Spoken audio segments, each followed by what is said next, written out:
தலைப்பு அப்படின்னு சொல்றது ஊழியத்துக்கான ஒரு தரிசனம். தேவ அழைப்பு, ஊழியத்துக்கான தரிசனம் இல்ல அழைப்பு அப்படின்றதுதான் அதனுடைய அர்த்தம் வரும். அப்ப அழைப்போ தரிசனமோ அதாவது எக்ஸ்பிரஷன் ஆஃப் மிஷன் தான் போட்டிருந்தது. ஊழியம் அதாவது மிஷன் ஊழியத்தினுடைய ஒரு வெளிப்பாடு. அப்ப ஊழியத்தினுடைய வெளிப்பாடுல ஊழியம் செய்ய வேண்டிய தேவைய நாம் எப்படி புரிந்து கொள்ளுதல். ஊழியம் அப்படின்னா எல்லாருக்கும் நினைப்பு பிரசங்கம் பண்ணுதல். இல்ல ஊழியம் எல்லாருக்கும் நினைப்புன்னா ஏதோ ஒரு 10 பேர் முன்னாடி நின்று ஒரு சம் கைண்ட் ஆஃப் என்னது ஒரு பிரகடன Jeevitham. It's not that ministry. Ministry அப்படி ஊழியம் மிஷன் அப்படின்னு சொல்லும்போது, மிஷன் சொன்னாலே அந்த ஹோல் ஒரு காரியத்தினுடைய என்னது ஒரு அச்சீவ்மெண்ட், அதாவது ஒரு காரியத்தினுடைய ஒரு கொள்கையினுடைய ஒரு நிறைவேறுதல் தான் மிஷன் சொல்லுவாங்க. It is our mission. அப்ப மிஷன் அப்படின்னு சொல்லும் போது அப்ப expression of the God's call for the ministry, our mission அப்படின்னு சொன்னா அது எதுக்குள்ள அழைப்பு அப்படின்னு சொன்னா எதுக்குள்ள அழைப்பு? உங்க மிஷன் என்ன? நம்முடைய ஊழியத்தினுடைய அந்த ஹோல் நோக்கம் என்ன? இல்ல அதனுடைய அந்த அமைப்பு திட்டம் என்ன அப்படின்னு கேட்டீங்கன்னா, திட்டம் வேற ஒண்ணும் இல்ல. அது 34:25 வருஷம் திட்டம் என்னது? உங்களுக்கு சமாதானம் தருவதுதான். நான் அவர்களோடு எப்படி சமாதான உடன்படிக்கை செய்து துஷ்ட மிருகங்களை தேசத்தில் இராதபடிக்கு ஒழிய பண்ணுவேன். அவர்கள் சுகமாய் வனாந்தரத்தில் ஸ்தாபித்து காடுகளில் நித்திரை, அதாவது சமாதானம். எனி சர்க்கம்ஸ்டான்ஸ், எந்த சூழ்நிலையா இருந்தாலும் நீ சமாதானமாய் இருப்பாய். அதுதான் ஊழியத்தினுடைய நோக்கம். ஊழியம் அப்படின்றனாலே, சபைன்றனாலே, ஆராதனைன்றனாலே இதனுடைய நோக்கம் என்ன தெரியுமா? Why we all come to the church? To have the peace in all circumstances. நான் எதுக்காக ஆலயத்துக்குள்ள வருகிறேன்னா, எந்த சூழ்நிலை காட்டுல இருக்கலாம், இல்ல நான் மிருகத்தினுடைய மத்தியில இருக்கலாம், இல்ல துஷ்டனுடைய கூட்டத்துல இருக்கலாம், இனி எந்த யுத்த களத்துல நிக்கலாம், எந்த சூழ்நிலையா இருந்தாலும் எனக்கு சமாதானத்தை தருகிற கர்த்தரின் உடன்படிக்கை எனக்குள்ள இருந்தா போதும். அந்த இடத்துல எல்லாம் சமாதானம். சமாதானம் சொல்லுகிறது எப்போ? போராட்டத்துல ஒரு நிறைவான பாதுகாப்பு கிடைக்கிறது பேர் தான் என்னது? சமாதானம். அப்ப அந்த சமாதானத்தை தருகிறது தான் அந்த தேவனுடைய ஊழியத்தினுடைய நோக்கங்கள். ஊழிய நோக்கம் தெரியாமலே தான் என்ன ஊழியம். ஆதாயம் பணம் பிரிச்சுட்டா, பணம் கிடைச்சிட்டா, ஆளு கூட்டிட்டா, நிறைய பேரை கூட்டிட்டா பெரிய ஊழியக்காரன் நினைக்கிறாங்க. நிறைய பேரை கூட்டுகிறதல்ல ஊழியம். எந்த போராட்ட நிலைமையில வருகிற ஜனத்தினுடைய இருதயத்துக்கு சமாதானத்தை ஏற்படுத்துகிறது தான் ஊழியமே தவிர, கலக்கத்துல வருகிறவன், கண்ணீர்ல வருகிறவன், போராட்டத்துல வருகிறவன், பிரச்சனையில வருகிறவன், வேதனையில வருகிறவன், வேதனையில வருகிறவன், இழப்புல வருகிறவன், தவிப்புல வருகிறவன், தத்தளிப்புல வருகிறவன் என்று ஜீவிதத்துல ஒரு பீஸ் ஆஃப் மைண்ட், ஒரு சமாதான மனநிலைமை ஏற்படுத்துகிறது தான் ஆலயத்தினுடைய நோக்கம், ஆராதனையின் நோக்கம், கூடி வருவதனுடைய நோக்கம். ஹல்லேலூயா. இதுல படிக்கிற பாடத்தை நல்லா புரிஞ்சுக்கங்க. அந்த பாடம் நமக்கு தெளிவாய் சொல்லுகிற காரியம் ஆலயத்துக்கு பிரதிஷ்டையாக. அப்ப ஆலயத்துக்குள்ள வரும்போது உன்னுடைய எதிர்பார்ப்பு எதுவா இருக்கணும்? அந்த ஊழியத்தினுடைய நோக்கம் எதுவா இருக்கணும்? இதுவே சமாதானம். இந்த சமாதானம் எப்படி கிடைக்கும்? மிருகத்தை கூட்டத்தில் இருக்கலாம், எங்க இருந்தாலும் ஆண்டவருடைய வாக்குத்தத்தம் என்ன தெரியுமா? உனக்கு சமாதானம் தராது. அல்லேலூயா. அவர் உன்னோட பொருத்தனை பண்ணி இருக்கிறது என்ன தெரியுமா? உனக்கு சமாதானம் தராது. அவருடைய பொருத்தனை அவர் நிறைவேற்றுவார்.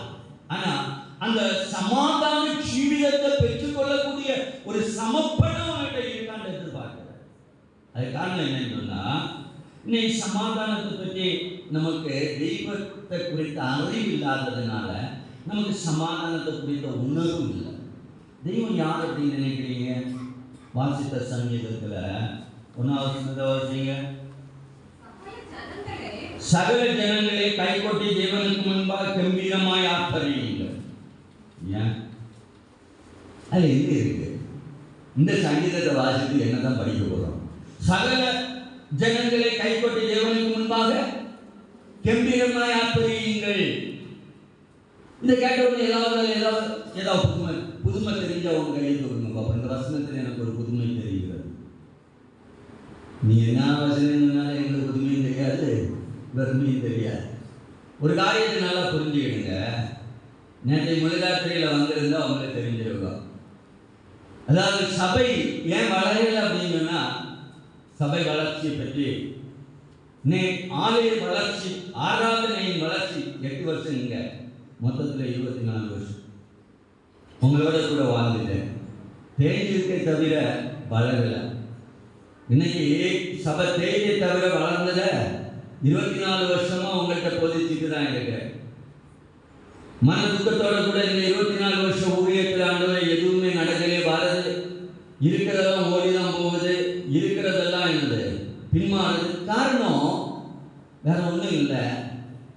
யாருக்குமே நான் ஒரு குறிப்பிட்ட தாயார நான் நல்ல கொஞ்சம் முட்டாள்தனமாக பண்ணி விட்டுட்டேன். அவங்க கேட்டேன், ரசிக்கப்பட்டிருக்கீங்களா? எந்த என்னை ரசிக்கப்பட்ட நாள் தெரியாது. ரசிக்கப்பட்ட நாள் யாருக்குமே தெரியாது. இங்க கேட்ட பக்கமா யாருக்காவது ரசிக்கப்பட்ட நாள் தெரியுமான்னு சொல்லி ரசிக்கப்பட்டவங்க எல்லாம் கையை தூக்கணும். அதுக்கு தூக்க மாட்டாங்க. இப்போ தூக்க மாட்டீங்க, எனக்கு தெரியும். இருந்தாலும் ரசிக்கப்பட்டோம் அப்படின்னு நினைச்சுதான் இந்த ஆலயத்துக்கு வந்தீங்க. அப்போ ரசிக்கப்பட்டவங்க கையை தூக்கணும்.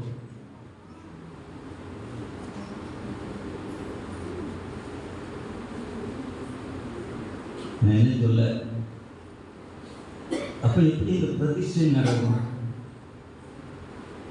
ரட்சிக்கப்பட்டேன் உள்ள ஒரு நிச்சயம் இல்லை அப்படின்னா பிரதிஷ்டை எப்படி நடக்கும்?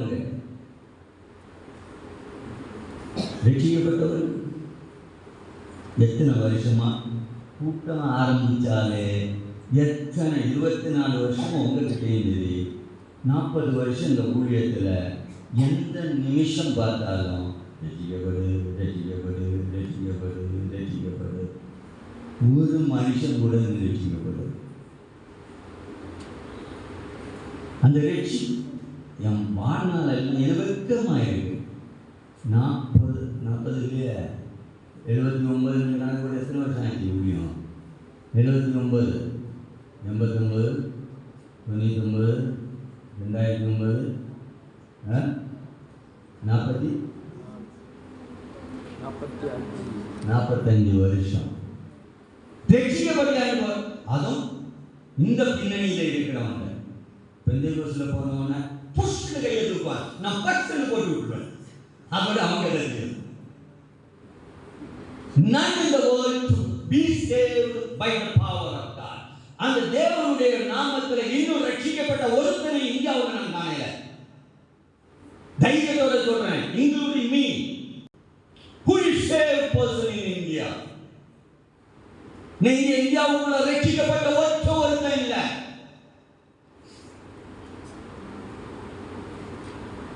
பேசுகிற நானும் இல்லை, கேட்கிற நீயும் இல்லை. உலகத்தில் வேஷம் போடுகிற வேதத்தை போதிக்கிற ஒருத்தரும் இல்லை. The reality is that they are not knowing what is the salvation in life in total. வாழ்க்கையினுடைய பூரணத்தினுடைய ரட்சிப்பு அவன் பணத்தில் பார்ப்பான், ஐஸ்வர்யத்தில் பார்ப்பான், ஆடம்பரத்தில் பார்ப்பான். ஆனா ரட்சிப்பு எதுக்கு மேல தெரியுமா? It's on your death. மரணத்தின் மேல் எவனுக்கு அதிகாரம் இருக்கிறதோ he is the person saved. ரட்சிப்பு சொல்றது சாதாரணம் அல்ல. நீ புரிந்து கொள்ள வேண்டிய காரியம், மரண பயம் இல்லாதவனே ரட்சிக்கப்பட்டவன். ஆளை வச்சு பேசுறது ரொம்ப தைரியசாலிகள் தான் எல்லாரும். ஆள் இல்லாத நேரத்தில் ஒருத்தர் பேச சொல்லி பார்ப்போம். நான் இப்போ போட்ட அந்த வைராக்கியமான அந்த பேச்சை ஒன்று சொல்லி பார்ப்போம். இல்லை உன் பாஸ்டர் ரோட்டில் நின்று பிரசங்கம் பண்ண சொல்லி பார்ப்போம்.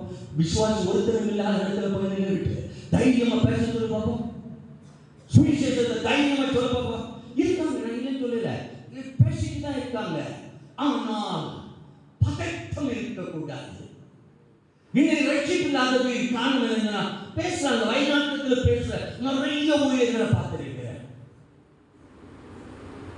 பதட்டம் வந்தாலே ரட்சிப்பு போச்சு.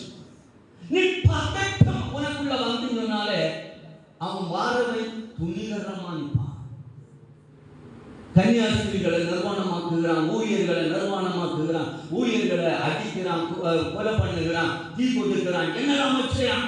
ஆனா இந்த தூரத்துல இருந்து பார்த்துட்டு என்ன போல உள்ள வேஷதாரிகள் என்ன சொல்லுவாங்கன்னா, ஆண்டவர் பல்வேறு சொற்றால் மறித்து விட்டார்கள். அது ஊழியம் அல்ல. காரணம் அந்த மிஷன், the goal, அந்த மிஷனை குறித்த அறிவு இல்லாமை.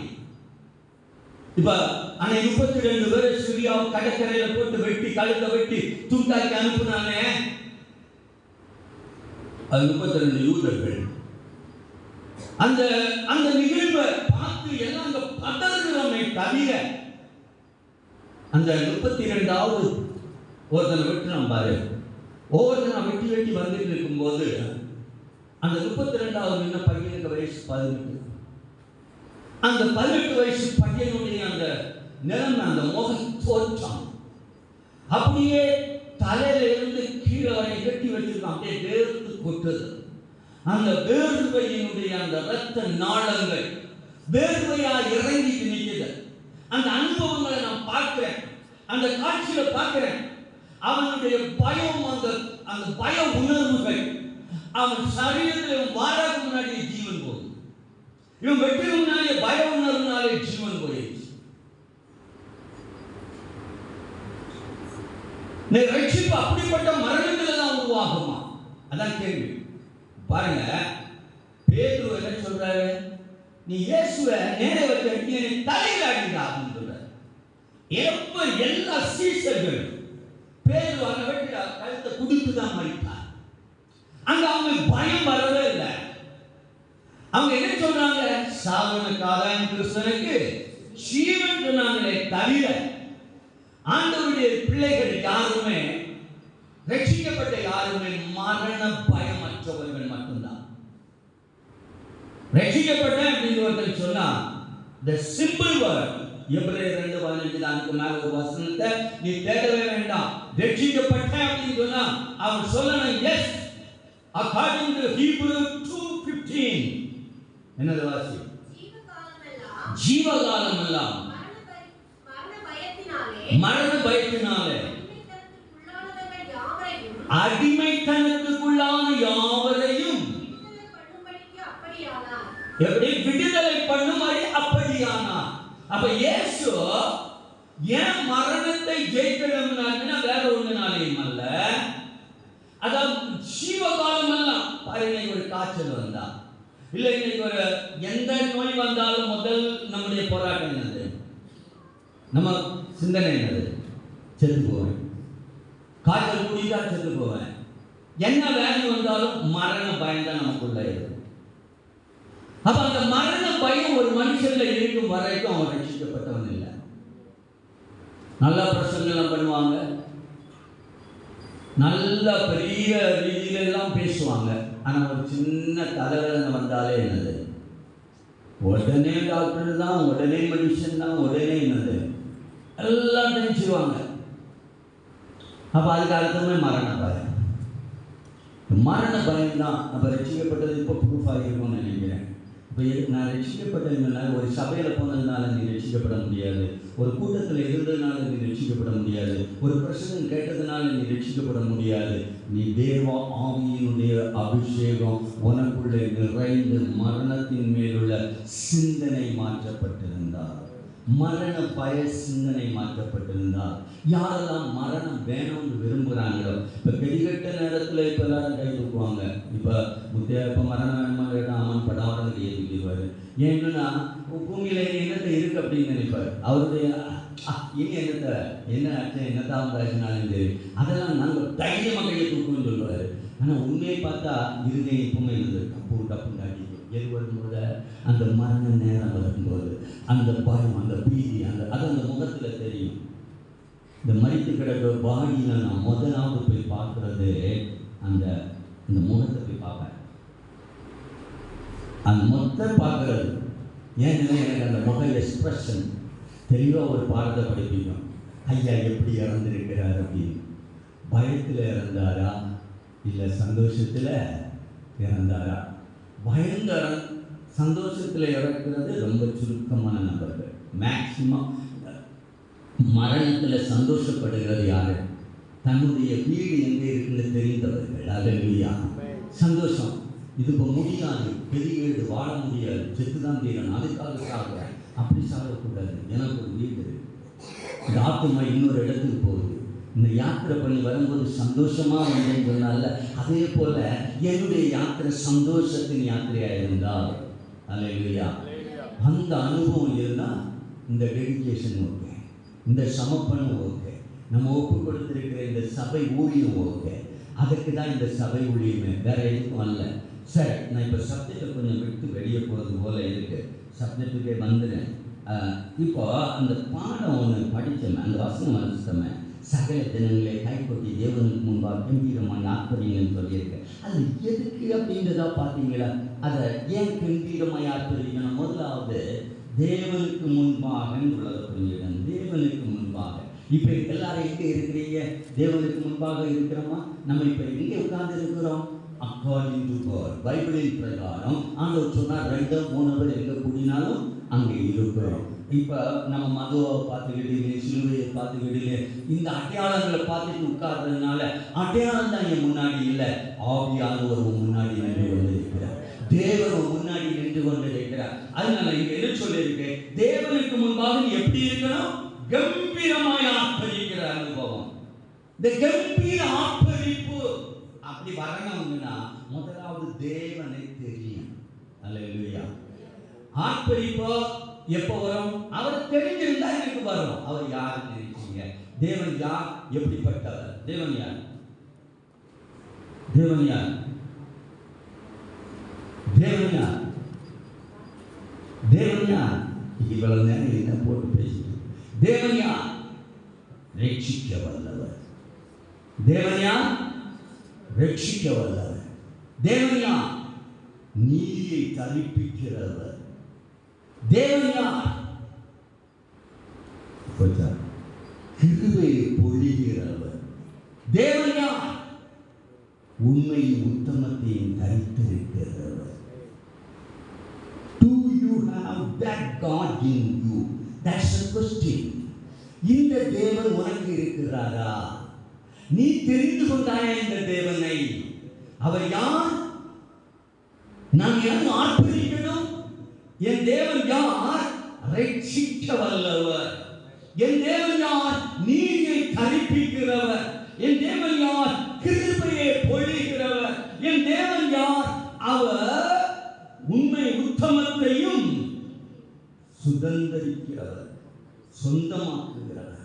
அவர் உண்மையும் உத்தமத்தையும் தான் சொந்தமாக்குவார். அப்ப அந்த தேவனை நான் தேடி வந்திருக்கிறேன். தேவன் யாருந்துள்ள அறிவே கிடையாது. நீ ஆராதிக்கிற தேவன் யாருன்னு தெரியல. தேவன் யார்? அவன் வரும்போது எவனா சும்மா இருக்கிற என்ன துள்ளதுக்குள்ள என்ன காட்டுக்காடு. ஐயோ உலகத்தில் அள்ளி அதுக்குள்ளேயே கலந்துக்குதான், நாடே கலந்து நிற்குதான். இந்த முட்டாள் எனக்கு காரணம் தெரியுமா? தான் ஆராதிக்கிற தெய்வம் யாருன்னு தெரியல. தெய்வத்துக்கு வல்லமை அதுக்கு முன்னாடி இவ்வளவு துள்ளனா, இந்த சர்வ வல்லவருக்கு முன்னாடி இப்ப எவ்வளவு துள்ளலாம். அவர் உன்னை ரட்சிக்க வல்லவர். ஆனா அங்கேயும் உன்னை பாதுகாக்க வருகிற கர்த்தருக்கு முன்னாடி உனக்கு துள்ள முடியாது.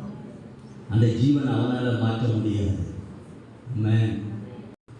இந்த பூமியில் உள்ள பௌதீகத்தை சொந்தமாக்க மனுஷனை அழிக்கணும்னு சொல்லி அது பயம் ஓரன் உள்ளதை கொரோனா காலத்தில் சொன்னால் எவனுக்கு தெரியுமா?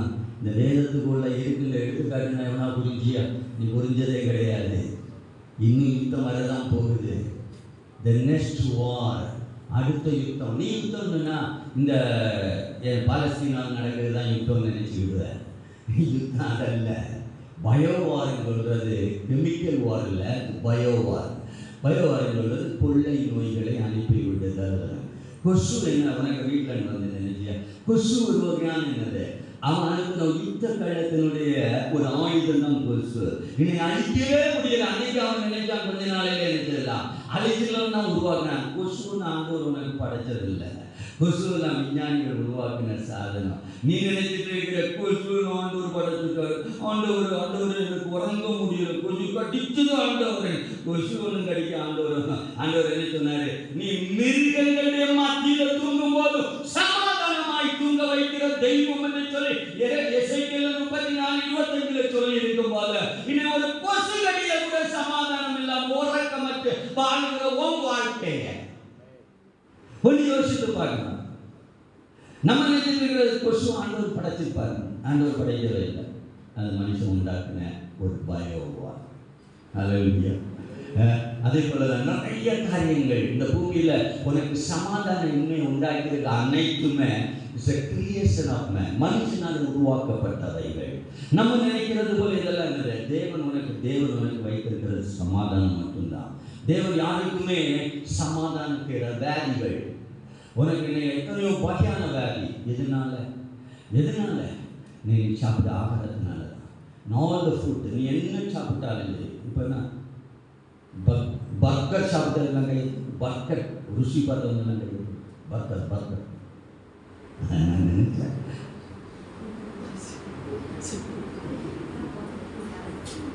ருசியா இருக்கலாம். ருசியா இல்லையா?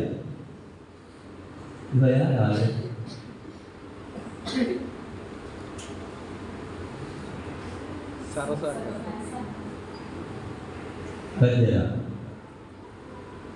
இங்கே பர்கர் வருதா?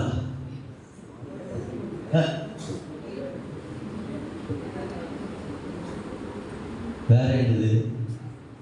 நூடுல்ஸ். வேற என்னது? உங்களுக்கு டேஸ்டான ஆகாரத்தில் சொல்லுவோம். சொல்லு. என்ன? பீஷா எங்கேயும் வருதா? சிக்கன் ப்ரோ பாருங்க. அடுத்தது மீட் ரோல்.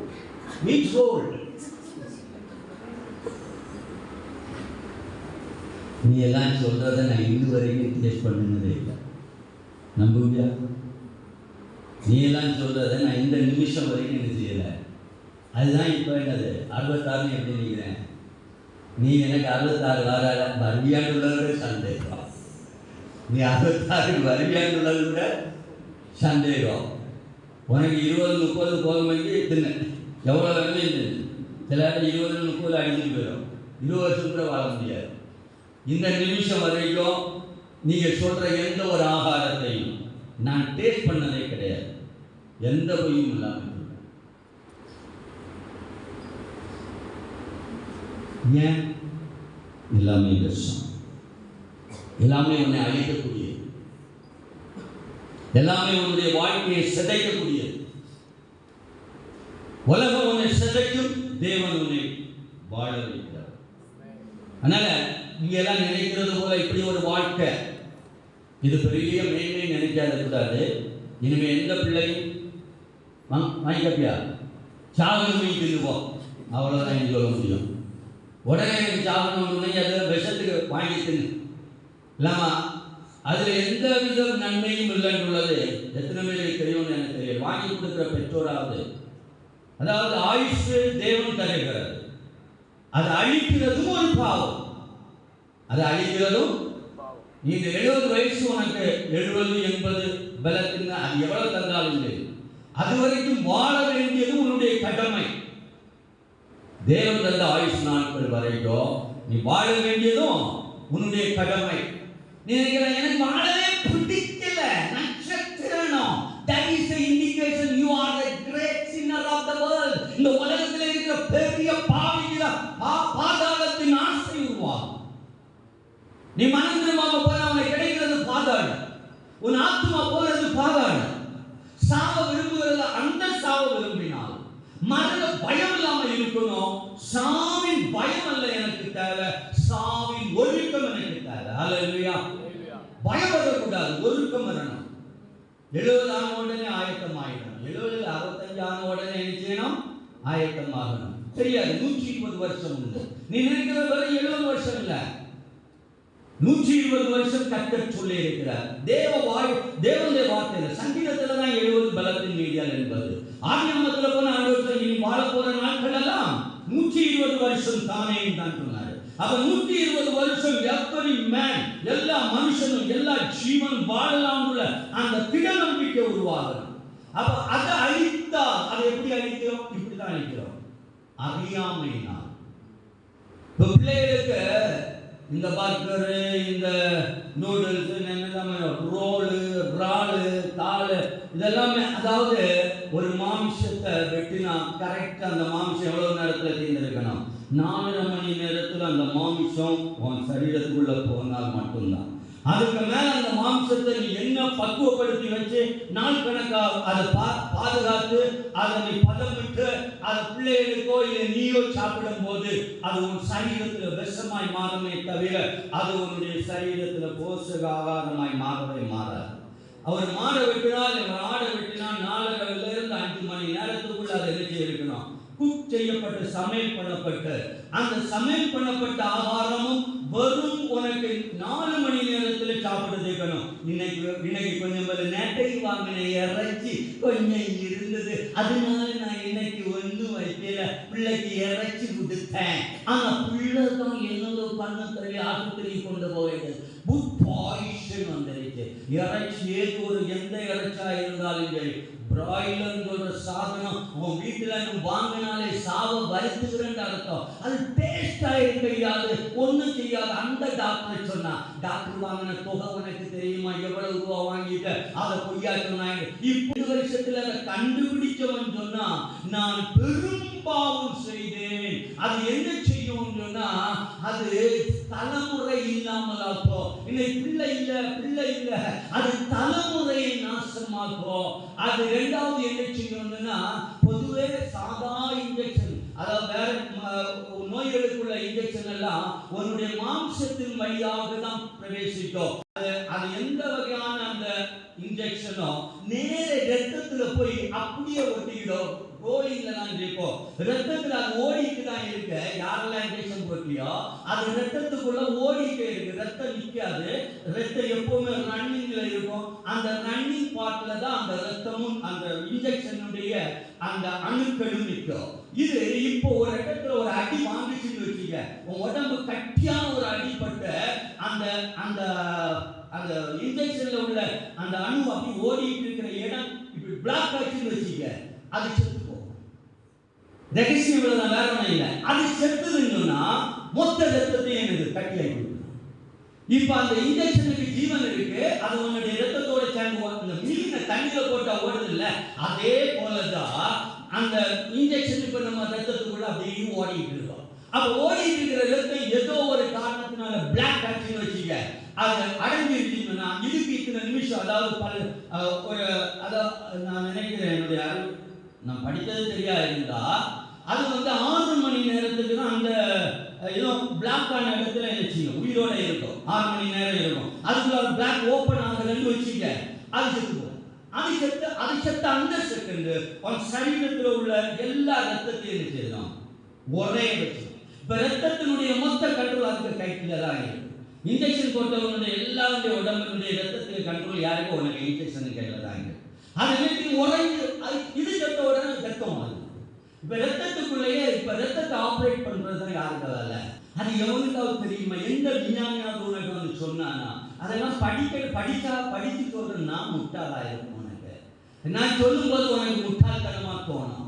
ஆனா சாகும்போது நீ 42 வயசு 30ல இருந்து அது குறைஞ்சது 30ல இருந்து 42 வயசுக்குள்ள எவன் செத்தாலும் அட்டாக்னு ஒரு வார்த்தை சொன்னா அதுக்கு மெயின் இம்ப்ரெஷன் அதான் இருக்கும், வேற எதுவுமே இருக்காது. அப்ப இப்போ ஒரு கேள்வி உனக்கு ஒரு 32 தாண்டிச்சுமை இல்லை 45 தாண்டிச்சுமை, அது ஆயுஷ் எல்லாம் ஒரு ரத்தத்துல ஓடிக்கிட்டு தான் இருக்கும். ஆனா அதை மாற்ற கர்த்தரால் அல்லேலூயா. ஆனா நிச்சயமா சொல்றேன், அது நிச்சயமா சரீரத்தில் வெளியாக இயேசுவின் ரத்தம் உடம்புக்குள்ள இயேசுவின் ரத்தம் உடம்புக்குள்ள வரணும். நீ நம்பலையா? அந்த இன்ஜெக்ஷனை நம்பினா இப்ப நான் சொல்லுகிறேன், இந்த இயேசுவின் ரத்தத்தை நீ நம்பிப்பாரு, உன்னுடைய அந்த அணுக்கள் ஆமென் ஒரு தட்ட உண்மையான ரட்சிப்புக்கு ஒரு ஒப்பு கொடுத்தா உன் ரத்தம் வேர்வையாய் சிந்துகிற நேரத்துல நீ உண்மையான ரட்சிப்பு வரும்போது உனக்கு எத்தனை பேர் உண்மையான நான் யாரும் குறை சொல்ல மாட்டேன், உண்மையை சொல்ல, நான் ரட்சிக்கப்பட்ட நேரத்துல கண்ணீரும் வேர்வையும் நான் சிந்திதான். அந்த நேரத்தில் என் உடம்பெல்லாம் பலனற்று நான் ஆண்டவர்கிட்ட மன்னிப்பு கேட்டேன். ஃபர்ஸ்ட் சால்வேஷன் எப்படி இருக்கும்னு நினைச்சேன். அதை அனுபவிச்சு நான் ஒரு இதுதான் எனக்கு நல்லாவே தெரியும். அந்த மாதத்தை ஆகஸ்ட் மாதம் 8ஆம் தேதி நான் மறக்கவே மாட்டேன். 1979 நான் மறக்கவே மாட்டேன். ஏன்னா நான் நெல்லை ஜெயபிராஜ் பிரசங்கம் பண்ணுறாரு, சென்னையில் நடந்த சம்பவம் இது. அதாவது பச்சைப்பா காலேஜ் இந்த பக்கத்தில் இருக்கக்கூடிய நேரு ஸ்டேடியம், பச்சைப்பாவில் அது இந்த நேரு ஸ்டேடியத்தில் பிரசங்கம். நான் பக்கமாக போய் சும்மா தான் நின்னேன். நான் உள்ளே போகக்கூடாது, கவனிச்சுட்டு நிற்கணும் அப்படின்னு கவனிச்சுட்டு நின்னேன். ஆனால் என்ன அறியாமலேயே என்னை யாரோ தள்ளி உள்ளே கொண்டு போனாங்க. நான் சாதாரண இல்லையே, நான் ஏற்கனவே மரபாசை பேசினவன், ஏற்கனவே தீர்க்கதரிசனம் பண்ணவன். நான் உலகத்தில் பாவம் செய்தது 3 வருஷம்தான், அசுத்தமாக வாழ்ந்தது 3 வருஷம்தான். நான் பிறந்ததில் இருந்து என் தாயினுடைய கட்டாயத்தின் நிமித்தமாய் வேதமும் சரி, ஜபமும் சரி, ஆராதனையும் சரி, எங்க பார்த்தாலும் என் சின்ன வயசெல்லாம் பாசமாக வீட்டில் அவனுக்கு துணி துவைச்சு வாழ்ந்த வேண்டிய ஏற்கனவே சொல்லியிருக்கேன். அப்படிப்பட்ட வாழ்க்கையை நடத்தின எனக்கு 3 வருஷ காலம் இந்த கல்லூரி வாழ்க்கை மட்டும்தான் ரவுடித்தனம், உலகத்தினுடைய பாவத்தினுடைய குடிகளுக்கு மாத்தினா எனக்கு திட்டமாய் தெரியும். பாக்கி எல்லா நாளும் நான் தேவனுக்குள்ளதான் இருந்தேன். அப்படிப்பட்ட ஜீவித பாதையில் போயிட்டு இருந்த நேரத்தில் எனக்கு சம்பவிச்சது என்ன தெரியுமா? இப்போ வேதாம கல்லூரியில் நிற்கிறது மரணத்துக்கு மறிக்கவும் வழி இல்லாததுனால தான். அதுவும் வேற ஹிஸ்டரி. ஆனால் ரட்சிக்கப்பட்ட நானும் உனக்கு சொல்கிறேன், அந்த அனுபவம் எனக்கு பெரிய அனுபவம். நல்ல பிரசங்கம் பண்ணிக்கிட்டு இருக்கிறார். அவர் இப்போ உயிரோட இல்லைன்னு நினைக்கிறேன், இருக்காரா இறந்தாரா? இறந்துருக்குன்னு நினைக்கிறேன். இடையில ஏதோ கூப்பிட்டுருந்தாங்கன்னு சொன்னாங்க. அவர் வந்திருந்தா நல்லா இருந்திருக்கும். அவன் அந்த வளம் எல்லாம் தந்த வளத்தில் தானே ஓடும். அவர் திடீர்னு ஒருத்தனை நிச்சயம் மாட்டான், கூப்பிடவும் மாட்டான். இந்த ஏதோ ஒரு இந்த மூங்கிலாருக்கு அழைச்சிருந்தாங்க, நான் அவர் வரையில, நானே பாராக்கு போயிருந்தேன். அவர் வந்தால் நான் ஓடியே போயிடுவேன். காரணம் எல்லா ரகசியமும் தானே அவர் வாயிலிடுவார். எப்படி வருதுன்னே தெரியாது, ஒன்று யாருக்கே அவருக்கு தெரியாது. ஆனால் பேரையும் சொல்லி நீ செய்த எல்லா அழகத்தையும் சொல்லிடுவார். நான் வரணும்னு ஆசைப்பட்டேன், ஆனால் அதுக்கு பிறகுதான் சுகம் இல்லாமல் இருந்தார், இறந்துட்டாரு. அவர் செய்த வேலைன்னு சொன்னால் பிரசங்கம் பண்ணிக்கிட்டே நின்னாரு. நானும் கேட்டுக்கிட்டு தூரத்தில் ஸ்டேடியத்தில் இருந்து தூரம் எவ்வளோ தூரம் வேணுமோ அவ்வளோ தூரத்தில் சத்தம் கேட்க இடத்துல தான் நின்னேன். உனக்கு தெரியாது, ஒரு ஆள் அப்படியே தள்ளுது. யாருடா தள்ளுதுன்னு பார்த்தா யாரையும் காணல. தள்ளி ஸ்டேஜில் கொண்டு போயாச்சு. நான் உண்மையை நடந்து ஃப்ரெஷ் பண்ணி தான் என்னை கொண்டு போகிட்டே. நான் போகிறத பார்த்தா சரியாக ஒரு குடிகார பய வாங்கிறது போல தான். அங்கே ஆடி என்னை தள்ளி கொண்டு போகுது. நான் குடிகார ஒன்றும் இல்லை, நான் அந்த நேரத்தில் குடிச்சிட்டு ஒன்றும் இல்லை. அங்கே போனால் அடி போனா வாங்கி கட்டிக்கிறேன். ஸ்டேஜில் நான் அப்படியே அடிச்சு நான் நினைச்சேன் தலை போச்சு. நான் நினைச்சேன் ஒரே அப்படியே ஒரு மயக்கம், உடம்பெல்லாம் அப்படியே வேத்து மேலே கீழே வரை அப்படியே தனியாக ஓடுது. ஃபுல்லாக வேர்த்து உடம்பெல்லாம் வெள்ளம் ஆயிடுச்சு. எழுதி நிற்க முடியல. 4 பேர் தூக்கி நிறுத்தி பார்க்கலாம், உடம்பு நிற்கவே நிற்காது. உடம்புல ஒரு சின்ன பலன் கூட கிடையாது. அப்பதான் அவர் சொன்னார், விடு அவனை விட்டு போ அப்படின்னு ஒரு சத்தம் போட்டாரு. எல்லாரும் விட்டு போயிட்டாங்க. கூட்டம் நடந்துட்டு தான் இருக்கு, பிரச்சனை நடந்துட்டு தான் இருக்கு. என்ன ஒன்றும் கூப்பிடவே இல்லை, என் பேர் சொல்லவே இல்லை, என்ன ஒன்றும் செய்யலை. ஆனால் பிரசங்கம் முடிகிற நேரத்தில் முடிச்சு எல்லாரும் ஜோம் பண்ணிட்டு அதுவரை நான் எழும்பவில்லை, முடியாது. எழுதி பார்க்குறேன், வெக்கமாக இருக்குது. காரணம் பைபிள் காலேஜுக்குள்ளே நான் வந்திருக்கேன். நான் பைபிள் காலேஜ் ஸ்டூடெண்டாக இருக்கேன். உள்ளே வெளியே வந்துருக்கேன், வெக்கமாக இருக்கேன். காலேஜில் வந்தவெல்லாம் கூடி நின்று பார்த்தான், இவனுக்கு என்ன ஆச்சு? ஏற்கனவே ஒரு பேப்பிடிச்சு ஆடுனா, இப்பவும் பேப்பிடிச்சு ஆட போறான் போல இருக்குன்னு நினைச்சான்மா. என்னதான் செய்யறேன்னு எனக்கு தெரியல. அவமானம் தாங்காமலே கிடக்கு. எனக்கு நான் உள்போகம் தெளிவாக இருக்கு. என்னுடைய எழுத முடியலை. உடம்புல இருக்கிற எல்லாம் பிடித்த சாராயம், அதுக்கு முன்னாடி ஒரு 3 வருஷம் செய்து வச்சிருந்த அனுபவத்தில் உள்ள சகல பாவமும் நேரடியாக உடம்புல இருந்து வெளியே போகும் வரை, ஹல்லேலூயா, எல்லா விஷக்கிருமிகளும் நீ உடம்புல இருந்து வெளியே போகும் வரைக்கும் நம்ம நினைச்சுக்கிறேன். கிட்ட வந்தாரு, கையை வச்சுட்டு சொன்னாரு, உன் பேரை ரெடியாக சொல்லணும். யார் சொல்லுங்க? எஸ். உங்கள் அப்பா கான்ட்ராக்டர்? எஸ். அம்மா ஒரு விசுவாச ஊழியர்கள்? எஸ். கொஞ்சம் சின்னதுலேயே ஊழியத்தை கொடுக்கணும்? எஸ். நல்ல குடிகாரன் தானே? எஸ். சண்டை போட்டியா? எஸ். கோர்ட்டில் கேஸ் இருக்கா? எஸ். எது இல்லைன்னு சொல்ல முடியும்? எல்லாம் சொல்லிட்டு சொன்னாரு, ஆண்டவர் எல்லாவற்றையும் மாற்றி இருக்கிறார் மகனே, எல்லாம் விட்டு போயிடுச்சு. All sins, விபச்சாரம், என்னெல்லாம் எல்லாம் சொல்லிட்டு எல்லாரையும் கர்த்தரும் சரீரத்திலும் துடைத்து மாதிரி இயேசுவின் நாமத்தில் எழுப்புங்க.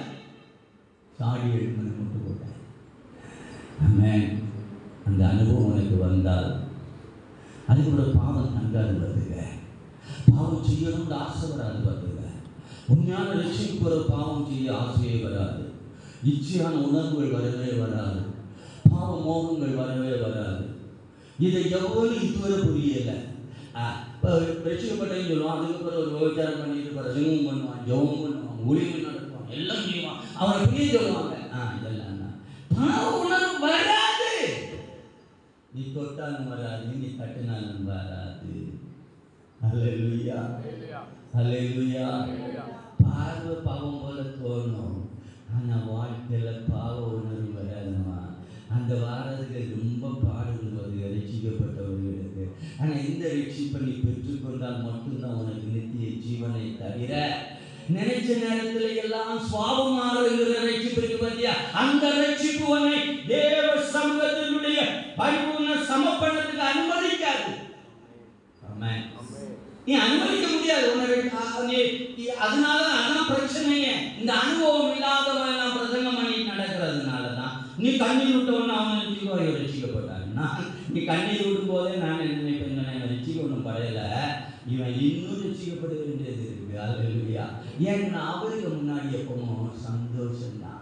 ஆண்டவருக்கு முன்னாடி எப்பவும் கம்பீரம், ஆண்டவருக்கு முன்னாடி எப்பவும் சந்தோஷம், ஆண்டவருக்கு முன்னாடி எப்பவும் ஆர்ப்பரிப்பு, ஆண்டவருக்கு முன்னாடி எப்பவும் துதி, ஆண்டவருக்கு முன்னாடி எப்பவும் மகிமை, மகத்துவம்.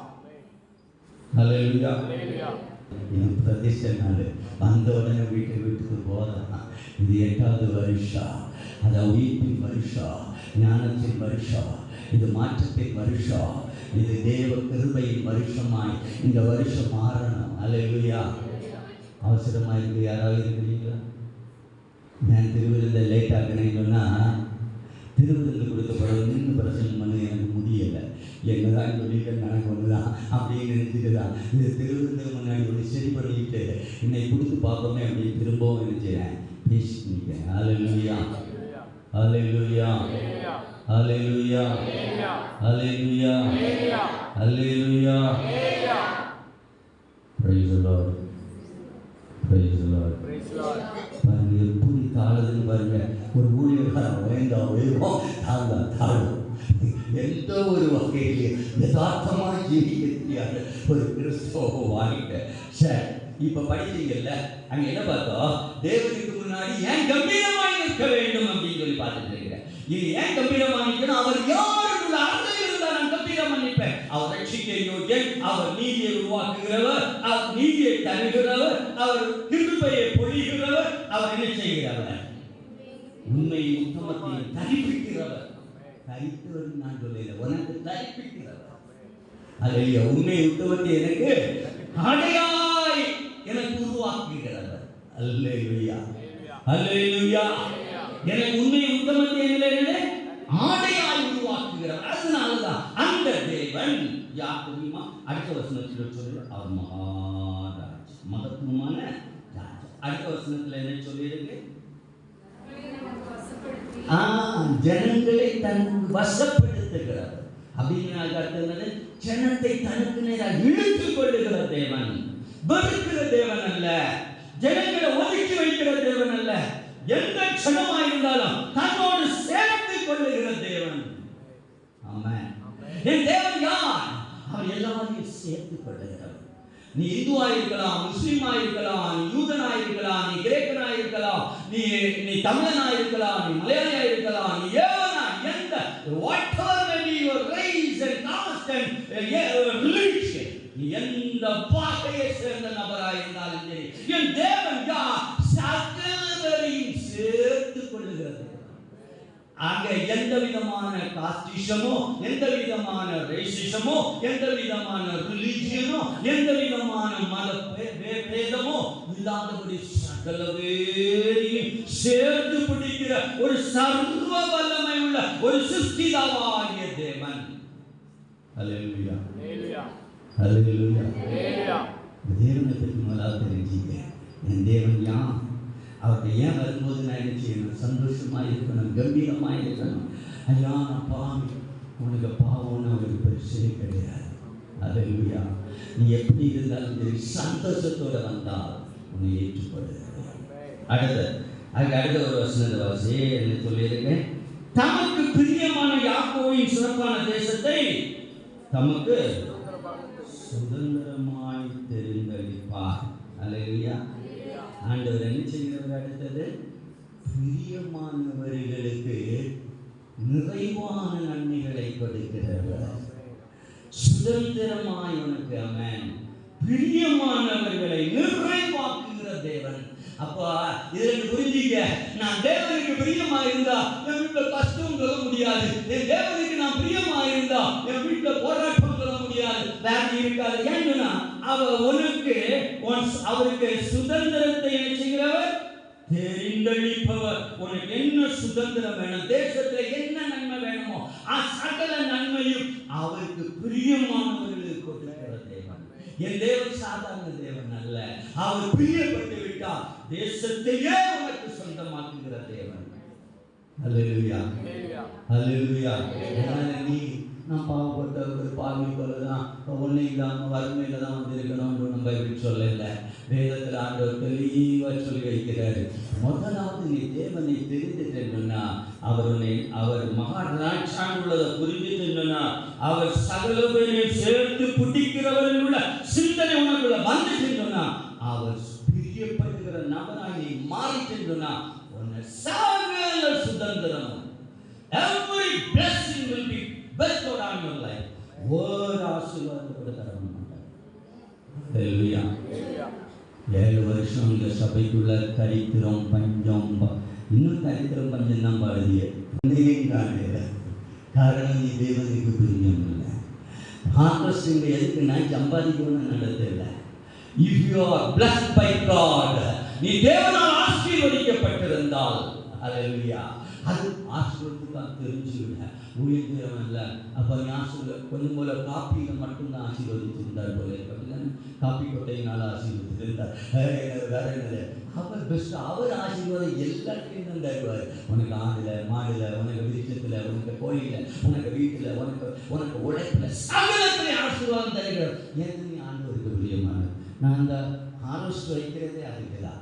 எங்க ஆலோசனை சொல்றதே விளைபொருள் நன்றி அறிதல், விளைபொருள் நன்றி அறிதல். ஆனால் அங்கே ஒரு நன்றி இங்கே நடக்கவே இல்லை. இப்போ 2-3 வருஷமாக எந்த நன்றியும் நடக்காது. நான் அதெல்லாம் கண்டுக்கிடவே கிடையாது. நான் இதெல்லாம் உன் பணத்துக்கு வேண்டி ஊழியம் செய்யலை. தேவன் உன்னை ஆசீர்வதிக்கிற பார்க்க வேண்டியது. ஹல்லேலூயா. இல்லை உன் பணத்துக்கு வேண்டி ஊழியம் செய்தா கேட்டுக்கிட்டே இருப்பேன். எனக்கு அதை தான், எனக்கு இதை தான், எனக்கு நிச்சயத்துக்கு பாரு செத்து இது கூட கவர் எத்தனை கவர் வந்துருக்கோம். நீ எத்தனை கவர் கொடுத்து நீ அழிஞ்சே போயிருப்பேன். இல்லைன்னா உனக்கு வாழ்க்கை மொத்தம் அவன் நான் வாங்கிடுவான். தேவை இருக்கு. நீ தேவை, எனக்கு ஒரு தேவை இல்லை. ஆராதிக்க போறது நீ, ஆசீர்வாதத்தை பெற போறது நீ, கொடுக்க போறது நீ, எடுக்க போறது நீ. நான் எதுக்கு கேட்க போறேன் உனக்கிட்ட? பகிர்ந்து கொள்ள போறது நீ, பங்கு வைக்க போறது நீ. அன்பு ஒற்றுமை இதெல்லாம் பங்கு உங்களுக்கு இல்லை. சபைக்குள்ள அன்பு வேணும், ஒற்றுமை வேணும், உறவு வேணும், தொடர்பு வேணும். இதெல்லாம் உருவாக்க போறது நீ. நான் எப்படி கவலைப்பட போறேன்? ஹல்லேலூயா. அது யாருக்கு வரும்னு சொன்னா ரட்சிக்கப்பட்டவர்கள். யோசிப்பேன். அதாவது உங்களுடைய நிர்விசாரம் எனக்கு நல்லா தெரியும். வேற இதுக்கு பேர் வேற, இதுதான் பாவம் சொல்றது. நிரூபிச்சாரு. என்ன சரி வச்சுட்டோம்ல போடும், அப்படி போடாத. இது தெய்வ சமூகம், இது ஆர்ப்பரிக்க வேண்டிய இடம். தேவனை எப்ப கேவலப்படுத்துறோம் உள்ளது நான் எண்ணும் போது சும்மா எண்ண மாட்டேன். ஒவ்வொரு காரியத்தையும் பார்த்து நீங்க எங்கள் எடுத்துட்டு போனோம்னு சாடி தூக்கிட்டு போய் அதில் செலவு பண்ண வேண்டாம் கேட்டு பாருங்க. அப்படின்னு செலவு நடக்குது. இதெல்லாம் கொண்டு அதில் வச்சு அது வாட்டுகளில் இருந்து ஜபம் பண்ண பிறகு அந்த அது அந்த பெட்டை எல்லாம் 3 ஜனம் உட்காந்து தான். நீங்கள் நினைக்கிறவங்களை வந்து எதுவும் ரகசியமாக எண்ணி மூட்டை பாட்டிட்டு ஒரு எடுத்துட்டு போனால் அது பாட்டு அங்கே இருக்கிற இடத்துல இருக்கும். போன மாதம் உள்ள இந்த மாதம் கணக்கில் தான் வராங்க. நான் இந்த மாதம் அக்கௌண்ட் இல்லையே என்னென்னு போன மாதம் எடுத்துகிட்டு போனதை எடுத்து அழகாக அக்கௌண்ட் எல்லாம் போட்டு தெளிவாக வச்சுட்டேன். ஆனால் ஒரு வேலை ஏதாவது கலந்து வந்தா நான் கொடுக்க போகிறது கிடையாது. நான் கருத்தில் கொடுக்குறேன். இந்த கலதாக இருந்ததுன்னா நான் அக்கௌண்ட் கொடுக்க முடியல, அது வேற கிடையாது. அதனால் நான் செய்கிறது கத்தருக்காக செய்கிறது காரியத்தை நான் உண்மையாக இருக்கணும்னு பார்க்குறேன். அதில் ஒவ்வொரு நோட்டையும் எடுத்து எண்ணும்போது அந்த நபர் தெரிந்தால் அவர்கள் நபர்கள் தெரியும். அவரை பார்க்கும்போது நபர்களை தெளிவாக எனக்கு புரியும். அவங்களுடைய வே ஆஃப் என்னது சமப்பனை என்னன்னு பார்ப்பேன். சில நேரம் அந்த காணிக்கைக்கு அந்த ஒரு எடுக்காதுன்னு கூட சொல்ல நாட்கள், இந்த காணிக்கை நீ உபயோகப்படுத்தக்கூடாதுன்னு சொன்ன நாட்கள். காணிக்கை கொடுக்கணும்னு ஒரு தீர்மானம் இருக்கா, முதலாவது அந்த காசை வச்சுங்க பைபிள் கொண்டாடணும், பைபிள் எடுத்து வச்சுங்க வந்துட்டு பைபிள் எடுத்து போகணும். இந்த பாக்கெட்டில் இருந்து பழைய எங்கள் மேக்சிமம் எதாக இருந்தாலும் குறைஞ்ச தொகை தான் தேடுவோம். நீ பட்டப்படாமல் இருக்கும்போது குறைஞ்ச தொகையை தரணும். அந்த தொகைக்குள்ள தான் நம்ம டிக்கெட்டை வச்சுருக்கோம். கொடுக்கிற ஜனத்தினுடைய தாகம் என்ன, அந்த கொடுக்கிறதுனுடைய நன்மை அவர்கள் அனுபவித்துக் கொண்டு இருக்கிறார்களா, இல்லை அதனால எனக்கு சாபம் வருமா ஏன்னா அவங்களுக்கு புரியல. இப்ப படிப்பிக்கிற பாடம் ஏது எண்ணாகமத்தில் தெளிவாக சொல்லியிருக்கு. ஆசாரியன் சொல்லுகிறது யார், ஊழியக்காரன் சொல்றார் ஜனத்தின் பாவத்தை சுமக்கிறவன். அவன் எப்படி சுமக்கிறான் உங்களுக்கு புரியல இல்லையா? அவன் எப்படி சுமக்கிறான் தாங்கி எடுத்து தின்ன தின்ன தின்ன தின்ன அவன் உங்க பாவத்தை சுமக்கிறான் உள்ள உணர்வு இருக்கணும். எனக்கு பைசா உன்னை ஆசீர்வதிக்க மாட்டாரு. உன்னை ஆசீர்வதிக்கணும்னா நான் தின்ன தின்ன தின்ன என் சரீரத்துல உன் பாவம் ஏற ஏற ஏற அது என் சாபம் நீங்கணும்னா அது போல மனந்தால நிற்கிறவனாய் இரத்தத்தால தெளிக்கப்பட்ட அனுபவம் உருவாகாத எந்த ஒரு ஊழியக்காரனும் சாபத்தின் ஊழியக்காரன். அதான் ஊழியம் என்னன்னு தெரியாது. சும்மா 10 பேரை கூட்டி வச்சு குவேன்னு அது ஊழியம் நினைக்கிறவங்க நாடு மொத்தம், அது கைரஞ்சி மொத்தம். 10 பேர் கிடைச்சா போதும், எனக்கு சபை, எனக்கு அப்போஸ்தலர் சபை, எனக்கு பிதா சபை, எனக்கு என்ன சபை பேரில் பார்க்கணும். வந்தவன் போனவன் எல்லாம் பேர் ஒரே பேர் இருக்கு. அழைக்கப்பட்ட ஊழியம் எங்க நடக்குதோ அந்த ஊழியக்காரங்க பின்னாடி நிற்கிறாத எந்த நபருக்கும் நித்திய ஜீவன் ஒன்று இல்லவே இல்லை. நம்ம அலையா நீ பணம் கொடுத்து ஒரு இடத்துலையும் நான் என்னைக்குமே ஒரு பணத்துக்காக பேசுனதே கிடையாது. பணம் வாங்குறதே பாவம் நினைக்கிறாங்க. பணத்தினால சாம்பல் என்ன பிடிக்கிறதுள்ள உணர்வு உள்ளவன். ஒவ்வொரு காசுல இருந்தும் ஒன்றை இரத்த துள்ளிகளின் சரீரத்தில் நாம் உபயோகிக்கிற ஒவ்வொரு நிமிஷமும் ரத்தமாய் மாறுது. அந்த ஒவ்வொரு வினாடி உன்னுடைய பாவம் என் உடம்புல வருகிறதுனால் அவர்கள் அதற்காக மனதால் நின்று நாம் பாவ நிவர்த்தி செய்யாதது வரைக்கும். ஆமென். வேதத்தை படிக்கிறவன் மரண முடியும். சும்மா பிரசங்கத்துக்கு வேண்டி சாடி விழுந்து பிரசங்கம் பண்ண படிக்கிறவனுக்கு அது புரியாது. ரைட் சொல்லுவார். இப்போ இந்த 47வது சங்கீதத்தை நீ வாசித்தா இல்லை வேற ஒருத்தனை வாசிக்க சொல்லி எதை சொல்ல போகிறோம், நிச்சயமாக நடக்காது. காரணம் எனக்கு தெளிவாக தெரியும். இன்னைக்கு நான் இந்த 4 ஆண்டுகளால் முடிச்சு இந்த 5வது ஆண்டில் பிரவேசித்து அதுக்கு முன்னாடி நான் அவங்க கூட்டத்தை சேர்ந்தவன். கொரோனாவுக்கு முன்னாடி நான் அவங்க கூட்டத்தை சேர்ந்தேன். பயங்கர பிரசங்கத்தினுடைய திமிரு வந்தவன். பிரசங்கம் பண்ண தெரியும் நினைச்சவன். ஆனால் இப்போ பிரசங்கம் பண்ணவும் தெரியல, பயமாக இருக்கு. அல்லேலூயா. பேசுகிற ஒவ்வொரு வார்த்தையும் எனக்கு நியாயத்திற்கு போகுது. ஒவ்வொரு வார்த்தையிலும் எனக்கு நியாயத்திற்கு உண்டாகும் என்னுள்ள பயத்தின் அடிஸ்தானத்தில் ஒன்றை சொல்லிட்டு இருக்கேன். சரி, இப்போ கடைசியா இப்போ எங்கே வந்து நின்னேன், எங்கே வந்து நின்னேன்? தேவன் உன்னை என்ன செய்கிறாரு? அவருக்கு பிரியமாயிருந்தால் உன்னை நிறைவாக்குகிற தேவன். அல்லேலூயா. சபையில் வரும்போது இந்த என்ன இருக்கணும், இந்த ஆலயத்துக்குள்ளே வரும்போது என்ன அவர் யார்?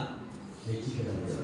நீ என்ன பிரச்சனைகள் இருந்தாலும் சரி, அவருக்கு முன்னாடி வரும்போது அவர் ரட்சிப்பாருங்கிற நம்பிக்கையோட வா. நீ என்ன போராட்டத்தில் இருந்தாலும் சரி, குற்றப்படுத்துகிற ஆவிகள் உன்னை சூழ்ந்திருக்கும் போதும் அவருக்கு முன்னாடி வரும்போது குற்றம் இல்லாதவன் அவருடைய ஆராதனையில் வரும்போது நீ நினைக்க வேண்டிய அடுத்த காரியம் என்னது? கிருபையினால். தகுதியற்ற என்ன? தகுதியால். பணமற்ற என்ன? பணத்தால். பலனற்ற என்ன? பலத்தால். புகழற்ற என்ன? புகழ்ச்சியால். என்னை மாற்றுகிற தேவனுக்கு முன்னாடி குறைந்துள்ள என்ன சொல்லலாம்? உண்மை உத்தமத்தை கற்பிக்க போகிற தேவன், பாவம் இல்லாத ஜீவிதத்தை தேவன் தரப்போகிற அந்த சந்தோஷத்தில் வந்து அவரை ஆர்ப்பரிக்க ஆரம்பி கர்த்தர் உன்னை ஆசீர்வதிப்பார். உன்னை மேல பிரியப்படுவார், உன்னை சேர்த்துக் கொள்வார். அதோட கூட ஒரு காரியத்தை கூட சொல்லிவிடக்கா, கடைசியா அப்படி தேவன் சேர்த்துக் கொண்டார், உண்மையில கர்த்தர் பிரிய வைத்து விட்டார். அந்த யோவான் சுவிசேஷம் 20ஆம் அதிகாரத்தினுடைய எத்தனை வசனம் வாசித்த? யோவான் சுவிசேஷம் 20 எதை வாசித்த? 27ஆம் வசனத்தை வாசி. 20ஆம் வாசிக்க சுவிசேஷ வாரத்தின் முதல் நாளாகிய சுவிசேஷ பாகம் 20ஆவது அதிகாரம் தானே? அதான வாசித்தது. அதில் ஒரு வசனம் இருக்குதா? என்ன வசனம்? வாரத்துக்கு முதலாக போக வேண்டாம். நம்ம 1ஆவது வசனத்துல நல்லா வாசித்தீங்க. இல்லை 19 நல்லா வாசித்தீங்க. 19 வாசித்தால் எத்தனை வசனம்? 23ஆம் வசனம். அவர்கள் மேல் 22 வேணும். அவர்கள் மேல் பரிசுத்த ஆவியை பெற்று ஊதி பரிசுத்த ஆவியை என்ன சொன்னாரு? அவர்கள் மேல் ஊதி பரிசுத்த யாருக்கு மேல ஊதுவாரு? அவருக்கு பிரியமாக இருக்கிறவர்கள் மேல். எல்லாருக்கும் மேலே ஊதுவாரா? நீ தேவனுக்கு பிரியமாக இருந்த ஆராதனையில் அவர் என்ன செய்தார்? கம்பீர சத்தத்தோடு துதித்துக் கொண்டிருந்தார். உன் மேல தேவ ஆவியானவர் ஊதப்படுவார். அல்லேலூயா. ஊத்து 2 வகையான ஊத்து இருக்கு. ஒன்னு அடிக்கும் ஊதுவாரு, இன்னொன்னு ஆக்கவும் ஊதுவார். அல்லேலூயா. அதனால தேவன் நிச்சயமாக தெரியணும். ஆலயத்துக்கு வரும்போது நீ ஆர்ப்பரிப்போடு, கம்பீரத்தோடு, துதியோடு, மகிழ்ச்சியோடு, ஆனந்த சத்தத்தோடு நீ ஆராதிக்கிற வேளையில தேவன் உன் மேல பிரிய வைத்து விட்டால் அவர் உன் மேல ஊதி என்ன செய்ய வேண்டும்? பரிசுத்த ஆவியை பெற்றுக் கொள்வார். அப்ப பரிசுத்த ஆவியை பெற்றுக்கொண்ட ஒவ்வொரு நபருக்கும் ஒரு பெரிய பாக்கியம் என்ன தெரியுமா? யாருடைய பாவத்தை மன்னிக்கிற அதிகாரம் இருக்கு. அல்லேலூயா, அல்லேலூயா. பரிசுத்த ஆவியை பெற்றுக்கொண்ட நபர்கிட்ட எதுக்கு போய் ஜெபம் பண்ண தெரியுமா? உன் பாவம் மன்னிக்கும்படி, உன் ரோகம் நீங்கும்படி அல்ல. பாவம் மன்னிக்கப்பட்ட ரோகம் தானே என்ன செய்யும்? நீங்கும். அதுதான் வேதத்தின் பாடம். நம்ம எல்லாரும் என்ன நினைச்சிட்டு போறோம்? ஐயா எனக்கு நடக்க முடியல, என்ன நடக்க வைக்கலாம்னு போறோம். நீ நடக்க வைக்கண்டா. தேவனின் பாவத்தை மன்னித்தால் போதும் உங்களோட ஆசையோட நீ போய் பாரு, கர்த்தர் உன்னை என்ன செய்வாரு? அல்லேலூயா. பாவ மன்னிப்பை தரும்போது சுகத்தை தேர்ந்துதான் தருவார். அதனால பாவ மன்னிப்பு அடையதா நம்ம வந்திருக்கிறோம். அது யார் கையில இருந்து? தேவாவியை பெற்றவர்கள் கையில இருந்து. அது அச்சையில தான் இருக்குன்னு நினைக்காத. எல்லா விசுவாசிகளையும் தேவனுக்கு பிரியமான எல்லா பிள்ளைகள் மேலேயும் தேவன் ஊதுகிறவராக இருக்கிறார். இப்ப இந்த சபை எப்படி இருக்கணும் தெரியுமா? தேவனுடைய அபிஷேக ஊழியத்துக்கு ஆயத்தமான விசுவாசிகளாக இருந்தால் இந்த ஆலயத்தில் கம்பீர ஆராதனை உண்டாகும். அல்லேலூயா. ஆராதனை எப்படி ஒரு ஆராதனைக்கு ஒரு ஆசை இருக்காது? இப்படி ஒரு ஆராதனை வேணும்னு ஒரு ஆசை இருக்காது? சும்மா எருமை போல வரும், எருமை போல போகணும் போகக்கூடாது. இந்த எருமை மாடு வேலையே காட்டக்கூடாது. அதுக்கு அது மழை பெய்தாலும் பிரச்சனை இல்லை, வெயில் அடித்தாலும் பிரச்சனை இல்லை. இங்க ஆவி இருந்தாலும் பிரச்சனை இல்லை, ஆவியிலேயும் பிரச்சனை இல்லை. எனக்கு என்னதோ ஒரு ஜீவிதம், இப்படிப்பட்ட ஜீவிதம் செய்யாதீங்க. அட்லீஸ்ட் இந்த பிரதிஷ்டையாக உங்களுக்கு ஒரு மாற்றம் ஆயிருக்கு. அது நான் யாருன்னு பார்க்கல. அதாவது முதலாவது தன்னை வெளிப்படுத்த வராத சபைக்கு முன்னாடி கர்த்தருக்கு கீழ்ப்படியவா. எல்லாரும் ஒற்றுமையா இருக்க முடியும், எல்லாம் ஒன்னா இருக்க முடியும். எனக்கு சபை பிரதிஷ்டை விட்டு நாம் வெளியக்கூடாது, என் சபையுடைய கூட்டங்களை விட்டு நாம் வெளியக்கூடாது. அதனால எனக்கு ஒரு தைரியம் உண்டு.